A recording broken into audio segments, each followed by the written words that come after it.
The gods of creation had poured their power into shaping mountains, oceans, and forests, but one fragment of their fiery essence fell into the abyss between worlds.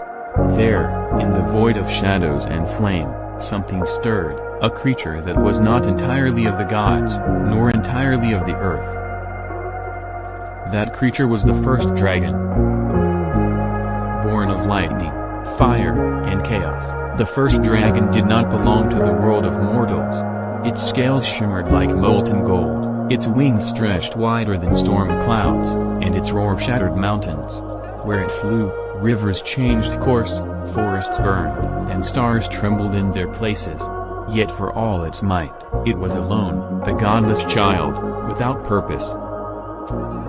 Legends say the dragon wandered for centuries across the newborn world. It carved caverns with its claws, raised volcanoes with its breath, and left trails of obsidian where its wings touched the ground. From its blood, spilled upon jagged stone, strange creatures emerged, lesser dragons of many shapes and colors. Some were serpentine and wise, dwelling in seas. Others grew wings like bats and claimed the skies, and still more crawled upon the earth, guarding treasures of crystal and fire. Mortals, who had just begun to build their villages and carve their destinies, feared these creatures. To them, dragons were living storms, terrible omens sent to test mankind's courage. Yet among the mortals arose a few who saw something more, keepers of power, guardians of secrets that could grant humanity strength beyond measure. These mortals began to worship the dragons, offering them jewels, fire, and blood.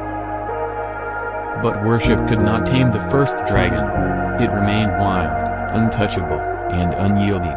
The gods themselves, angered by the havoc it brought upon their creation, sought to bind it. They forged chains from starlight, summoned winds strong enough to tear oceans apart, and sent their champions to strike it down. But every attempt failed. The dragon's fury burned brighter than divine wrath itself. In time, a prophecy was spoken by the oracle of the deep. The first dragon cannot be slain. It is the breath of creation, the fire that endures. Only when shadow and flame are joined by mortal will shall the dragon's purpose be revealed.